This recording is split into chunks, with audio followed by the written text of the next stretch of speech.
여러분 안녕하세요. 민수기 말씀을 읽게 되셨습니다.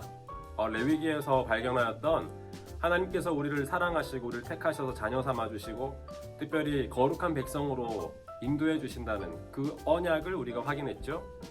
자, 예수 그리스도의 복음 가운데 그 언약의 내용들이 다 들어있고요. 그 언약의 약속이 레위기 말씀을 통해서도 우리가 고백하게 되었습니다. 우리를 위하여 희생 제물이 되신 예수 그리스도, 그리고 그분을 믿는 우리가 하나님의 자녀로 정결하게 성결하게 빚어져가는 모습들을 확인할 수 있었습니다.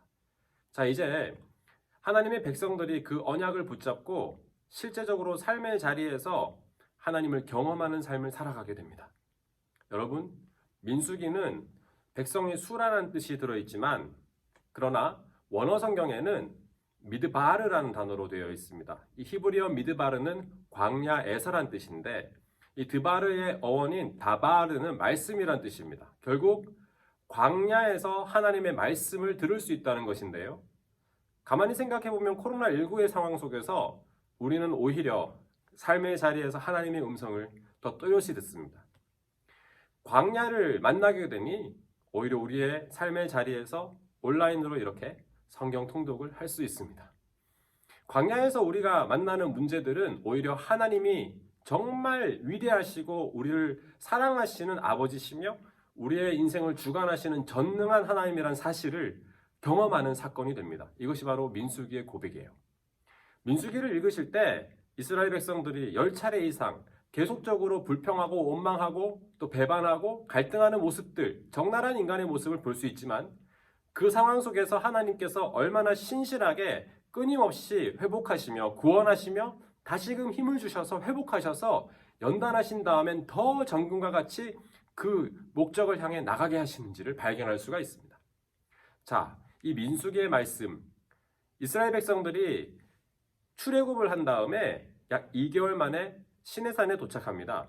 그리고 말씀을 하나님 앞에서 언약을 확인하고 오늘 민수기 10장 10절 저 이렇게 재밌게 표현할 수 있어요. 텐이니까요. 텐트. 예.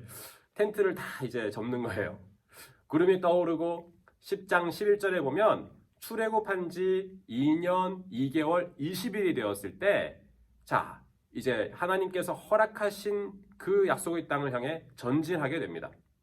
물론 이 민수기 10장 말씀 앞에 있는 9장 앞부분에 보면요. 이스라엘 백성들이 출애굽한 다음에 처음으로, 그러니까 두 번째죠. 처음으로 유월절을 보내는 모습을 볼 수 있습니다. 처음 이스라엘 백성들이 출애굽 사건을 할 때, 10가지 재앙을 만나고 출애굽을 할 때 거기에서 유월절 사건이 있었죠. 그리고 바로 1년이 지나서 이제 광야 가운데서 하나님 앞에 출애굽 그 은혜를 기억하며 유월절을 보내고 이제 2년 2개월 20일이 되었을 때 약속의 땅을 향해 출발하는 것입니다. 여러분, 그런데요, 민수기 13장에 보면 가데스 바네아에서 정탐꾼을 보내는데 그들의 고백이 부정적입니다. 여러분이 가데스 바네아 이곳에서 하나님께서 그 약속의 땅을 향하여 나갈 수 있는 그 바로 귀한 자리, 여러분이 가데스 바네아가 원어를 살펴보면 바네아의 가데스인데요. 코드시, 가데스, 이건 거룩하다는 뜻이거든요. 광야의 지역입니다. 그런데 그 땅을 구별된 곳으로 우리가 생각할 수 있는데요. 그 땅에서 하나님께서 보여주시는 약속의 땅을 향해 전진하지 못하고 오히려 거기에서 하나님께서 이 바란 광야로 들어가게 하셔서 완전히 영적인 훈련을 시키시는 약 38년의 시간을 보내는 장면을 우리가 볼 수 있는 것이죠. 저는 이렇게 재밌게 생각해 보았습니다. 가데스 바네아니까요. 가다가 서버렸네. 이렇게 생각해 보았어요. 우리의 삶의 자리에서 가데스 바네아는 참 많습니다. 주님께서 선하게 인도해 가시다가 우리 속에 있는 연약함으로 인하여 나의 부정적인 생각으로 인하여 멈춰 서버린 같은 경험. 그런데 그럴 때마다 우리에게 찾아오는 것은 바란 광야예요. 바란 광야, 파란 만장한 광야예요. 인생의 수많은 문제들을 경험해야 되는 광야입니다. 그런데 그곳에서 하나님은 정금과 같이 연단하시고 성실하게 끊임없이 우리를 회복시키셔서 약속의 땅을 향하여 가게 하십니다. 오늘 읽게 되는 말씀 가운데 특별히 21장의 말씀은요. 이자이니까 이것이 뱀 모양이라고 생각해보고 일자가 나무라고 생각해보면 나무에 달려있는 노뱀, 즉 이스라엘 백성들이 불평하고 원망하게 되었을 때 불뱀이 나타나 그들을 물어서 죽게 됩니다. 그때 하나님께서는 장대를 달아놓고 노뱀을 만들어 달게 하시는데 그것을 보는 사람마다, 믿음으로 그것을 보는 사람마다 살아나는 은혜를 하나님께서 허락해 주셨고, 이것이 오늘 읽는 말씀에서 마지막 장인 21장인 것입니다. 근데 여러분,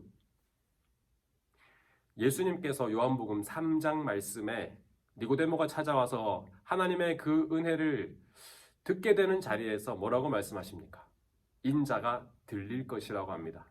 마치 광야에서 노뱀이 달려있는 것을 보는 사람마다 정말로 그 믿음 때문에 살아났던 것처럼 이제는 예수 그리스도 그분을 바라보는 사람마다 예수 그리스도의 은혜로 구원을 얻게 될 것이라는 사실을 선포하고 있습니다.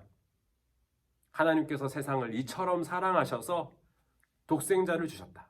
누구든지 믿는 자들은 멸망하지 않고 영생을 얻게 하려 하심이다라고 고백하고 있습니다.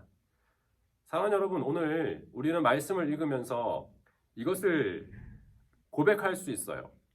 광야의 삶 속에서 우리는 하나님을 바라봐야 합니다. 예수 그리스도의 복음을 바라봐야 합니다.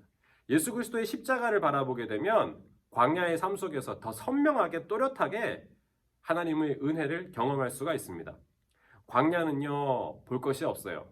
광야에서는 오직 주님만 바라봐야 살 수 있습니다. 코로나 상황 속에서 우리가 더 주님을 또렷이 바라보며 나가게 될 때 하나님의 말로 다 할 수 없는 큰 은혜가 우리 가운데 함께하여 주실 줄로 믿습니다. 이제 오늘 말씀을 읽고 다시 이어서 말씀을 읽을 때는 어떠한 상황 속에서도 포기할 수 없는 하나님의 하나님 되심과 우리가 하나님의 백성됨이 드러나게 됩니다. 기대가 되시죠?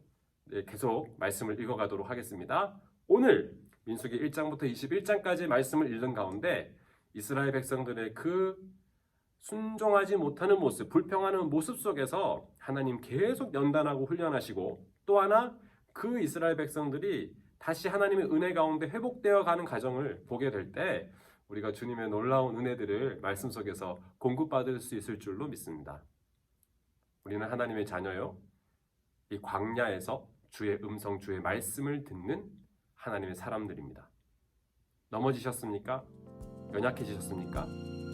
낙심하지 마시고 오히려 주님을 바라보고 말씀을 읽을 때 새로운 힘을 얻어 한 걸음 한 걸음 더 주님이 원하시는 길로 나아갈 수 있는 우리 모든 하나님의 자녀들 다 되시기를 바랍니다.